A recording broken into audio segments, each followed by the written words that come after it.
বিসমিল্লাহির রহমান রহিম।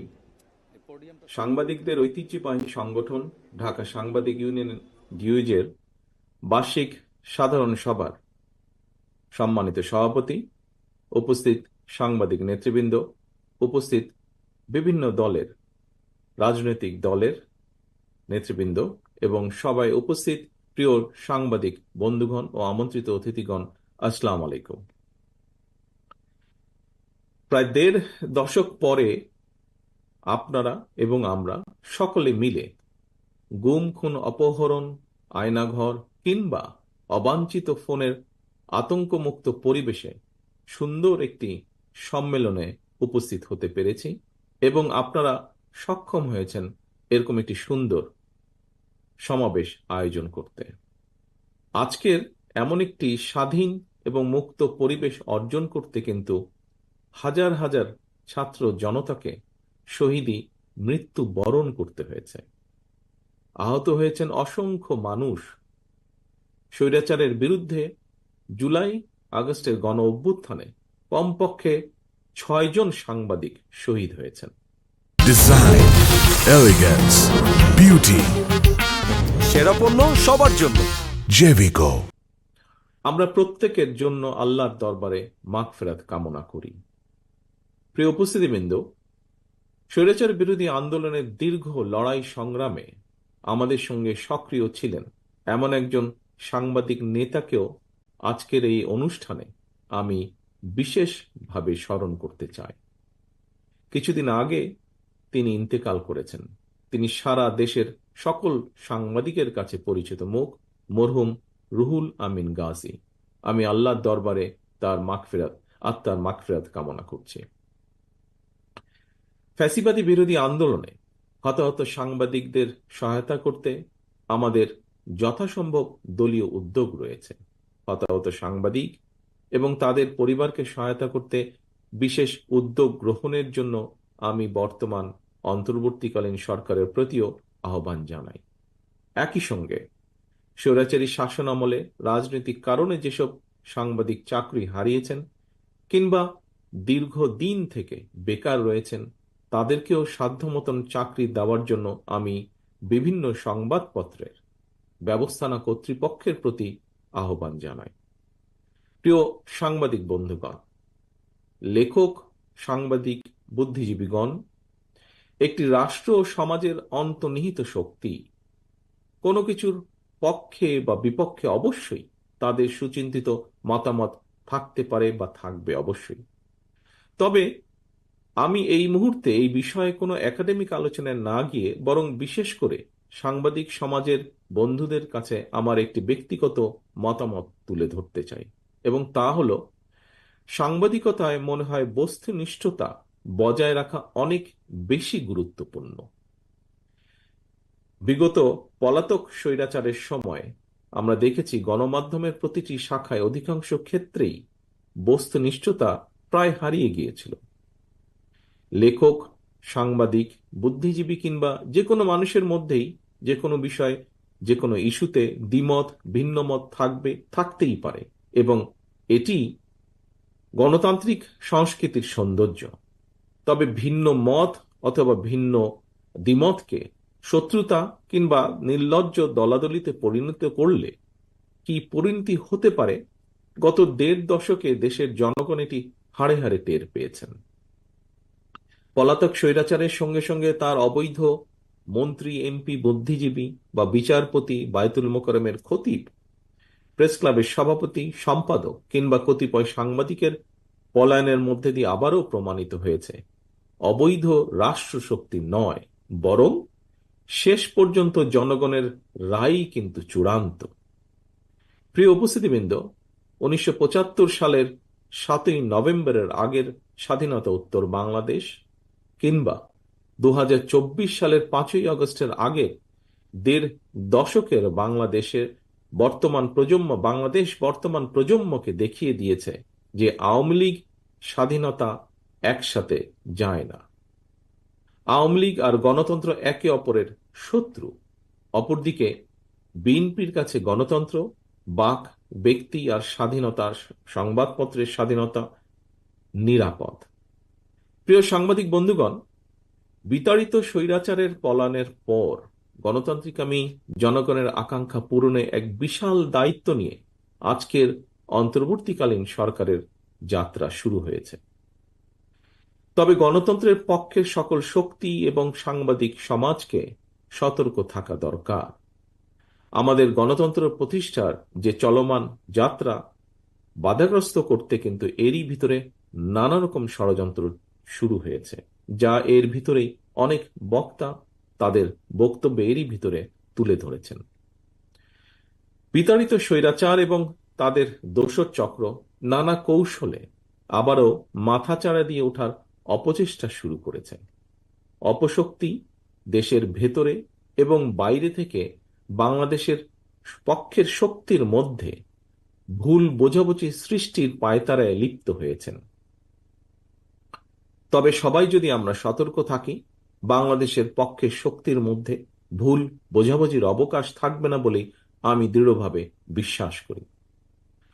পলাতক মাফিয়া সরকার গত ১.৫ দশকে বিএনপি সহ বিভিন্ন দল ও মতের হাজার হাজার মানুষকে হত্যা করেছিল, শত শত নেতাকর্মীকে গুম অপহরণ করেছিল। বিএনপির ৫০ লক্ষেরও বেশি নেতাকর্মীর বিরুদ্ধে প্রায় ১.৫ লক্ষ মামলা দিয়েছিল। লক্ষ লক্ষ নেতাকর্মী, বিএনপি সহ বিভিন্ন বিরোধী দলের লক্ষ লক্ষ নেতাকর্মী ঘর ছাড়া হয়েছিলেন। অকারণে, বিনা কারণে, বিনা অপরাধে mother of democracy Begum Khaleda জিয়াকে ৫ বছরও বেশি সময় কারাবন্দী করে রাখা হয়েছিল। পলাতক স্বৈরাচারের নির্দেশে শুধু জুলাই আগস্টেই গণ অভ্যুত্থানে কমপক্ষে ২,০০০ ছাত্র জনতাকে শহীদ করা হয়েছে, কমপক্ষে ৩০,০০০ মানুষকে করা হয়েছে আহত। গণ অভ্যুত্থানের এই সময় শুধুমাত্র বিএনপি এবং এর অঙ্গ সহযোগী সংগঠনের শুধুই মাত্র ৪ শতাধিকেরও বেশি নেতাকর্মী শহীদ হয়েছেন। এর বাইরেও যারা শহীদ হয়েছেন বা হতাহত হয়েছেন, হয়তো তারা সরাসরি বিএনপির কর্মী নন, তবে অবশ্যই তারা বাংলাদেশের পক্ষের শক্তির সাহসী প্রাণ। তারা ছিলেন আমাদেরই কারো সন্তান, আমার, আপনার, আমাদেরই কারো ভাই, কারো বন্ধু, কারো সহকর্মী কিংবা স্বজন।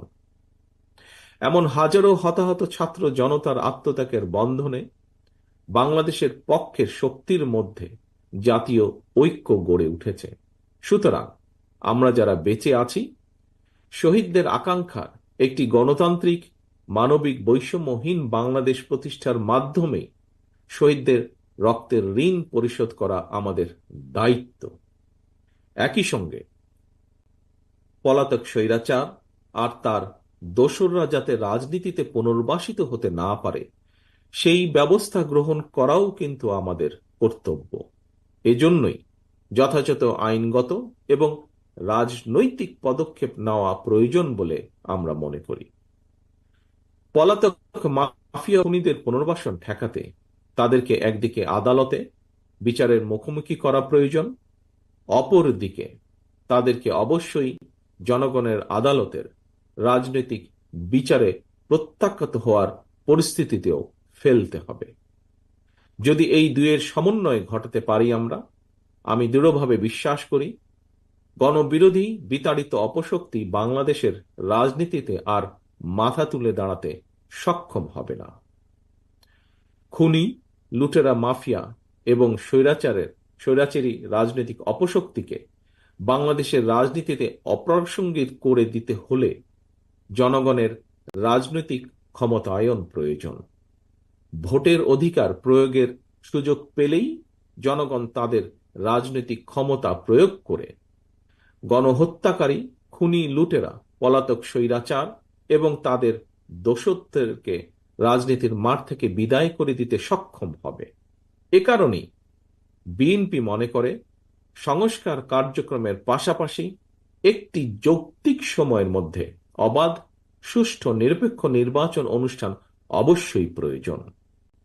প্রিয় সাংবাদিক বন্ধুগণ, একটি নির্বাচনের জন্যই গণ অভ্যুত্থান হয়নি, এটি যেমন এক ধরনের বাস্তবতা, অপরদিকে আরেকটি নির্মম বাস্তবতা ছিল জনগণকে রাজনৈতিকভাবে ক্ষমতাহীন রেখে নির্বাচন ছাড়াই বারবার সরকার গঠনের মধ্য দিয়ে পলাতক স্বৈরাচার দেশে ফ্যাসিবাদী শাসন কায়েম করতে সক্ষম হয়েছিল।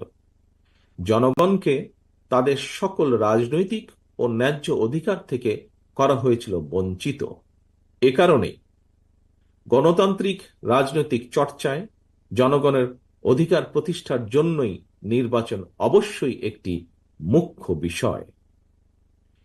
একটি নির্বাচন অনুষ্ঠানকে শুধুমাত্র একটি রাজনৈতিক দলের ক্ষমতায় যাওয়ার উদ্দেশ্য হিসাবে বিবেচনায় নিয়ে পরিস্থিতি মূল্যায়ন করলে সেটি কোনো বাস্তবসম্মত রাজনৈতিক চিন্তা নয়, বরং একটি সুষ্ঠু নির্বাচনের মাধ্যমে জনগণ তার রাজনৈতিক অধিকার চর্চার সুযোগ পায়। একই সঙ্গে ভোটের অধিকার প্রয়োগের মাধ্যমে জনগণের সঙ্গে রাষ্ট্রের মালিকানার সম্পর্ক তৈরি হয়। স্বৈরাচার বা ফ্যাসিবাদের কবল থেকে রাষ্ট্র ও সরকারকে মুক্ত রাখতে হলে অবশ্যই নাগরিককে রাজনৈতিকভাবে ক্ষমতাশালী রাখা অত্যন্ত জরুরি। রাষ্ট্রের রাজনৈতিক বন্দোবস্ত এমন হওয়া প্রয়োজন যেখানে ইউনিয়ন পরিষদ থেকে জাতীয় সংসদ নাগরিকদের প্রত্যক্ষ ভোট ছাড়া একজন ব্যক্তি কোথাও কোনোভাবেই জনপ্রতিনিধি নির্বাচিত হতে সক্ষম হবেন না। এভাবেই সর্বস্তরে ভোটের মাধ্যমে জনপ্রতিনিধি নির্বাচন চর্চার মাধ্যমে রাষ্ট্র এবং সমাজে জনগণের রাজনৈতিক ক্ষমতায়ন নিশ্চিত হবে। রাষ্ট্রে জনগণের রাজনৈতিক ক্ষমতায়ন নিশ্চিত থাকলেই কোন ক্ষমতাসীন সরকারই ভোট ছাড়া রাষ্ট্র ক্ষমতা দখলে রাখার ফ্যাসিবাদী মানসিকতা তৈরি হওয়া থেকে দূরে থাকবে।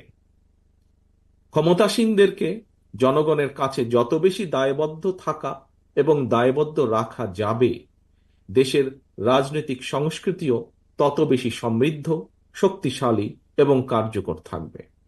একটি জবাবদিহিমূলক গণতান্ত্রিক সরকারে জনগণ এবং নাগরিকের মধ্যে সেতু বন্ধন হচ্ছে সংসদ।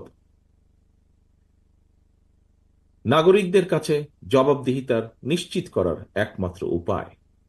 প্রিয় সাংবাদিক বন্ধুগণ, রাষ্ট্রপতি, প্রধানমন্ত্রী কিংবা রাজনৈতিক নেতা, শ্রমজীবী, কর্মজীবী অথবা চাকরিজীবী, বেকার কিংবা উদ্যোক্তা, বাড়িওয়ালা কিংবা ভাড়াটিয়া, মুসলমান কিংবা হিন্দু, প্রতিটি নাগরিকের জন্যই আমাদের সংবিধানে একটি বৈষম্যহীন অধিকার রয়েছে। এবং কি সেটি হলো ভোটের অধিকার। যদিও বৈষম্যহীন সেই ভোটের অধিকার প্রয়োগের কোনো নিশ্চয়তা নেই, আমার কাছে মনে হয় বৈষম্যহীন বাংলাদেশ গড়তে প্রতিটি নাগরিকের একটি বৈষম্যহীন অধিকার প্রয়োগে অধিকার নিশ্চিত থাকা অত্যন্ত জরুরি। প্রতিটি নাগরিকের জীবনে একমাত্র বৈষম্যহীন অধিকার তথা ভোটের অধিকার প্রয়োগের মাধ্যমে নাগরিকেরা যার যার পছন্দের প্রতিনিধি নির্বাচন কিংবা অপছন্দের প্রতিনিধিকে প্রত্যাখ্যান করার সুযোগ তৈরি হবে। অন্তর্বর্তীকালীন সরকার ইতিমধ্যেই নির্বাচন কমিশন পুনর্গঠন করেছে। জনগণের ভোটের নির্বাচিত প্রতিনিধিদের দ্বারা একটি জনপ্রতিনিধিশীল সংসদ ও সরকার গঠনের লক্ষ্যে এটি একটি গুরুত্বপূর্ণ ধাপ বলে আমরা মনে করি। প্রিয় সাংবাদিক বন্ধুগণ, রাষ্ট্র, সরকার এবং রাজনীতির বিদ্যমান অবস্থা ব্যবস্থা সংস্কারের লক্ষ্যে 2022 সালে বিএনপি প্রথম 27 দফা সংস্কার প্রস্তাব উপস্থাপন করেছিল। পরবর্তী সময়ে বাংলাদেশের পক্ষের গণতান্ত্রিক রাজনৈতিক দলগুলোর সঙ্গে মত বিনিময় শেষে 2023 সালে 31 দফা সংস্কার উপস্থাপন করেছে বিএনপি। বিএনপির উপস্থাপিত সংস্কার প্রস্তাবে গণমাধ্যমের স্বাধীনতা নিশ্চিত করার লক্ষ্যে সুপ্রিম কোর্টের সাবেক বিচারপতি, অভিজ্ঞ মিডিয়া ব্যক্তিদের নিয়ে একটি মিডিয়া কমিশন গঠনের কথা বলা হয়েছে।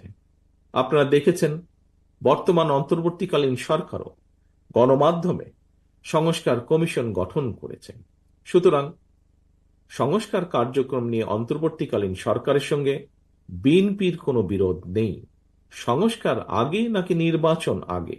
যারা এ ধরনের প্রশ্ন তুলে জনমনে বিভ্রান্তি সৃষ্টির অপচেষ্টায় লিপ্ত হয়েছেন, তাদের উদ্দেশ্য কিন্তু ভিন্ন। বিএনপি মনে করে সংস্কার কার্যক্রম এটি কোনো শেষ হওয়ার বিষয় নয়। একজন সংস্কার কার্যক্রম শুরু করলে আরেকজন প্রয়োজনীয় সংস্কার এগিয়ে নিয়ে যায়, কারণ সংস্কার একটি চলমান প্রক্রিয়া। তবে সরকারে কিংবা সরকারের বাইরে আমাদের প্রত্যেকের মনে রাখা দরকার, গণতান্ত্রিক রাজনৈতিক সংস্কৃতির গুণগত উত্তরণ ছাড়া পুঁথিগত সংস্কার অনেকটাই অকার্যকর। সংস্কার কার্যক্রমকে কার্যকর করতে চাইলে সবার আগে জনগণের নিত্য দিনের দুর্দশা লাঘবের ব্যবস্থা করা দরকার। জনগণের নিত্য প্রয়োজনীয় সরবরাহ নিশ্চিত করা না গেলে সংস্কার কার্যক্রমের কাঙ্ক্ষিত সুফল পাওয়া যাবে না। প্রিয় সাংবাদিক বন্ধুগণ, আমরা এমন একটি রাষ্ট্র ও সমাজ বিনির্মাণের লক্ষ্যে কাজ করছি যেখানে সাগররুণীদের বিচারের ব্যাপারে রাষ্ট্র উদাসীন থাকবে না। নিশ্চিত থাকবে মানুষের বাক ও ব্যক্তি স্বাধীনতা। এই লক্ষ্য অর্জনে আপনাদের সকলের সহযোগিতা চাই। পরিশেষে ঢাকা সাংবাদিক ইউনিয়নের সম্মেলনের সফলতা কামনা করে এবং আমাকে এখানে আমন্ত্রণ জানানোর জন্য আপনাদের সকলকে আন্তরিকভাবে ধন্যবাদ দিয়ে আমার বক্তব্য শেষ করছি। আল্লাহ হাফেজ। বাংলাদেশ জিন্দাবাদ। বাংলাদেশ জাতীয়তাবাদী দল জিন্দাবাদ।